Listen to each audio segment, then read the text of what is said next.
Wubba lubba dub dub motherfuckers. What is going on, everyone? It is everyone's favorite jack of all trades with a foul mouth, Commodore Urban, and welcome back to another awesome fucking video, guys. And before I do dive into this bitch, I want a big special shout out to all of you guys, my viewers, and my subscribers for sticking around watching this shit. The reason why I fucking do this for all you guys, so yeah.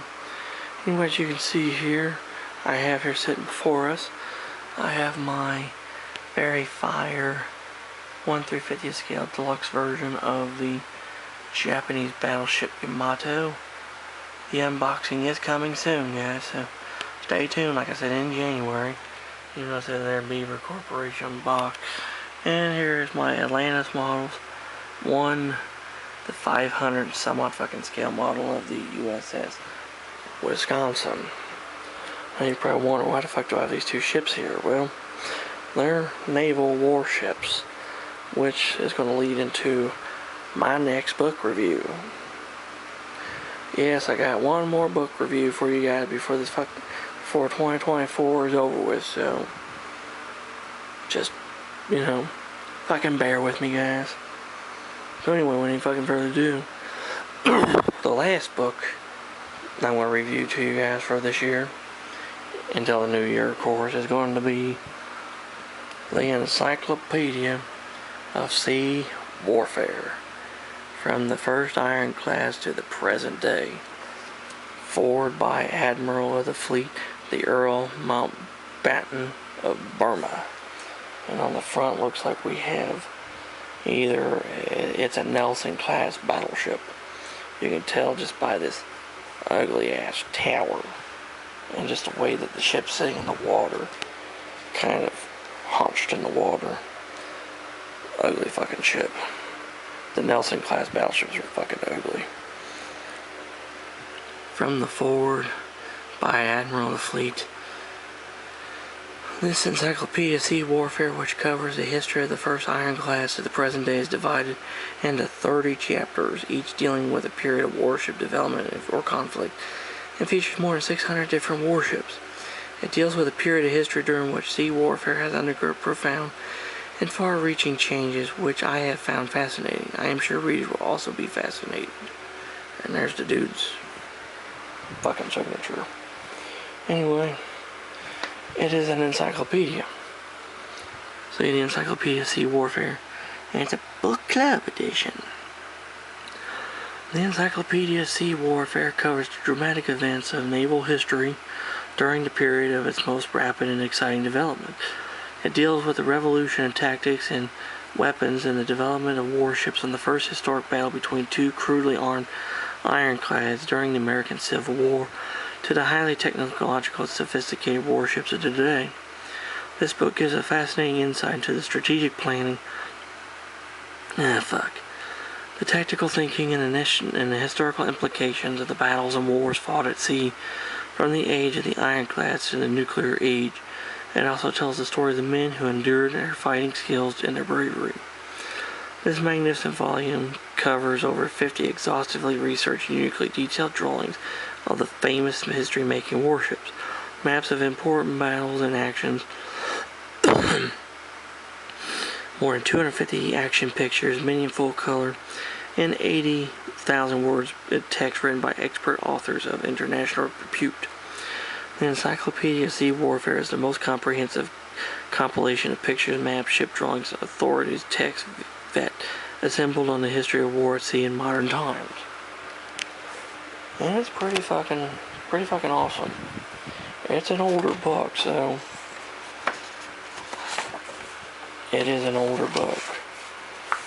As you can see, yes, the book is dated, and it is from 1975.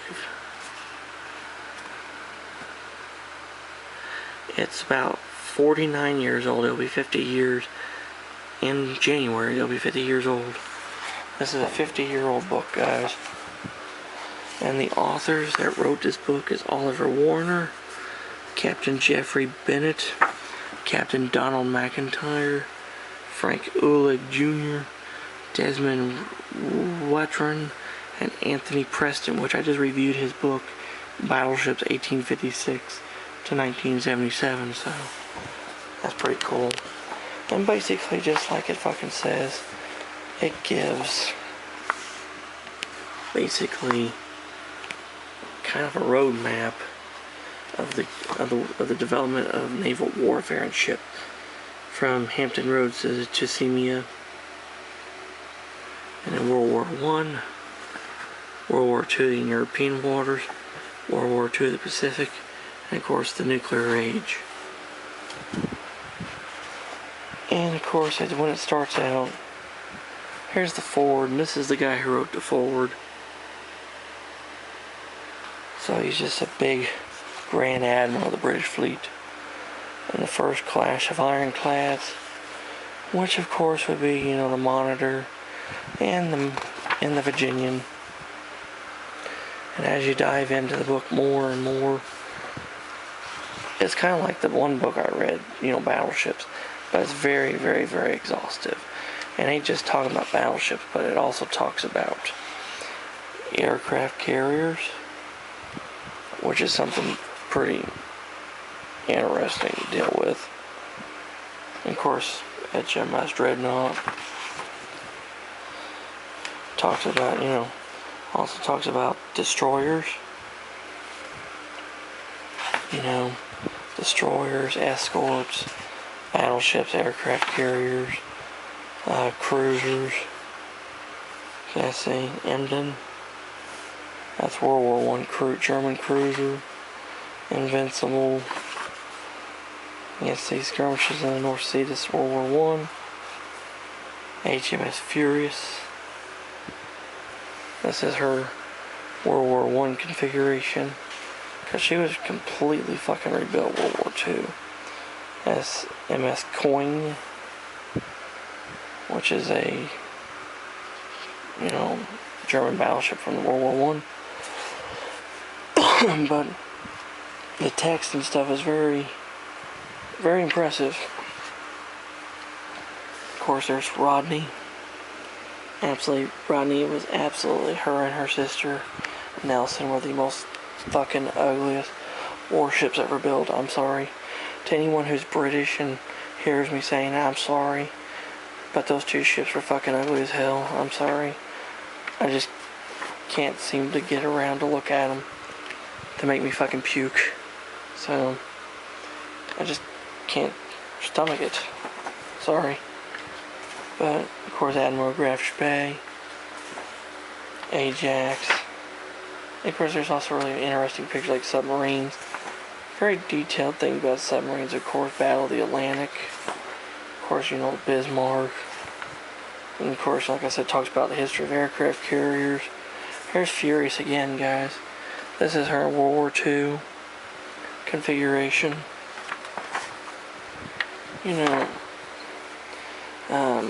Destroyer Legion go alongside the Ark Royal as she was sinking after being torpedoed. Sorry, guys. But there's, like I said, there's absolutely a lot of text in this book, and the text follows up with a lot of these amazing photographs and amazing pictures of the different ships in Warspite, one of the most famous ships in British history, and I wish they would have preserved her, but you Brits were just fucking stupid and sank and, scrapped her. You guys should have preserved her. We preserved a lot of our warships. You guys could have done the same. Just saying. Oh, there's that ugly picture again. That is Nelson. I was right, that was a Nelson class ship. Fucking ugly shit. But, like I said, this book covers World War I, World War II, and all the different areas in between. Also, to the modern era, which the modern era would have been the 70s. Which, like I said, this book's fucking dated.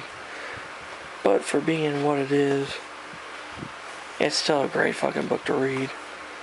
And of course, it shows you really neat drawings. Like, here's one of Kagi, the feared Japanese aircraft carrier as she looked during the Battle of Midway.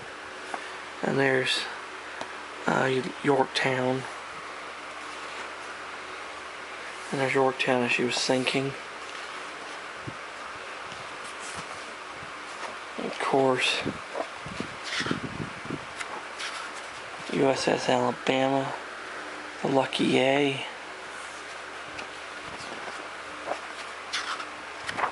Big leap to Guadalcanal. And of course, we have this Yamato, which is actually not a real bad picture of Yamato. What you can see, I have the kid, and of course Hyuga, and of course her sister Ice. They were battleship aircraft carrier hybrids, and of course then it leads into what we would call the modern era. So there's Enterprise. So yeah, there we go. Like I said, there's the authors of the books. All the authors of the book. And this book took about a month or month and a half to read it. So when I finally got done reading this thing, I was very fucking impressed.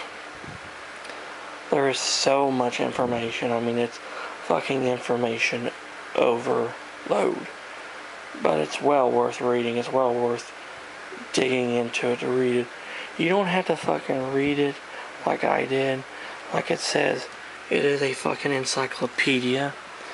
But it does make for a great fucking read. So in the end, the Encyclopedia of Sea Warfare, it's a fucking must.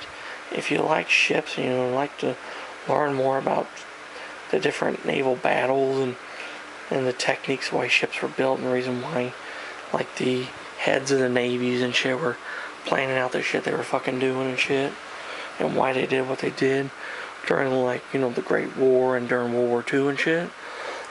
This book is a fucking must. Even though it is 50 fucking years old, it is still a good book and it's still a great piece of literature, and I give it 2 thumbs up and 5 stars for that. So there you have it, guys. That's my review of the Encyclopedia of Sea Warfare from the First Ironclads to the present day. And if you have any questions, comment by the shit I fucking just showed you, whatever, leave them in the comment section below. I'll get back with you. And if you're new to the channel, you like the shit I fucking do. And of course, in January, I will be doing a very detailed, comprehensive unboxing of the Very Fire 1 through 50 scale IJ and Yamato deluxe version, full of my famous raunchy zest. So if you want to watch that, stay tuned and subscribe. So until next time around, guys, this is Commodore Urban saying smooth seas and clear skies and happy sailing with you. God bless you all. Take care. Stay safe. Be yourselves. Jesus and the good Lord love y'all very much. Until next time around, I'll catch you in a warm trade window where anyone knows. Let's go, Brandon. Fuck Joe Biden and fuck Kamala Harris. Because 2025 is coming up, baby. And Trump's going to be our president again, so ready or not, President Trump is coming. And it's going to be fucking awesome. Until within the new year, guys. I'll catch you later. Yeah.